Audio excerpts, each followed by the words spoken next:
দাবি আদায়ে আবারও রাজপথে সরকারি প্রাথমিক বিদ্যালয়ের শিক্ষকরা প্লেকার্ড হাতে আর স্লোগানে মুখর হয়ে ওঠে কেন্দ্রীয় শহীদ মিনার এলাকা।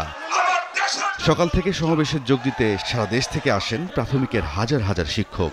নিজেদের অবস্থান তুলে ধরে ৩ দফা দাবি জানান তারা। দাবিগুলোর মধ্যে ছিল সরকারি শিক্ষকদের ১১তম গ্রেডে বেতন প্রদান, পদোন্নতির সুযোগ নিশ্চিত করা এবং মর্যাদা রক্ষায় আলাদা আইন প্রণয়ন। যে যোগ্যতায় এখন বর্তমানে আমরা ১৩তম গ্রেডে চাকরি করছি, এই একই যোগ্যতায় আমাদের দেখেন আরো অনেক ডিপার্টমেন্টে তারা কিন্তু ১০ম গ্রেডে বা ৯ম গ্রেডে একই যোগ্যতা সম্পূর্ণ শিক্ষা থাকার পরেও আমরা কেন এখনো ৩য় শ্রেণীতে থাকবো? তাদেরকে ১০ম গ্রেড না হলেও ১১তম গ্রেডে অবশ্যই তাদের বেতন নির্ধারণ করা উচিত। তাদের যে এই ৩টা দাবি, এই ৩টা দাবি সম্পূর্ণ যৌক্তিক এবং আইনগতভাবে এগুলার শতভাগ ভিত্তি রয়েছে।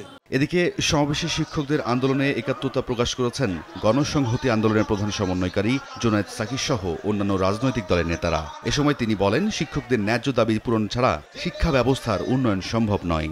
আজকে এই সহকারী প্রাথমিক শিক্ষকরা যারা আমাদের শিক্ষার বুনিয়াদ, তাদের ৩ দফা দাবি আপনারা মেনে নেন।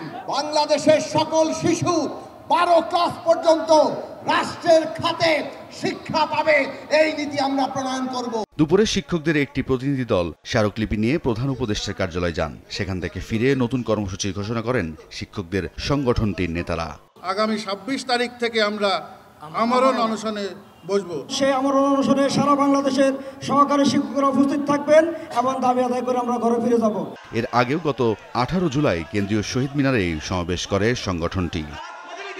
রায়দুল ইসলাম শুভ, সময় সংবাদ, ঢাকা।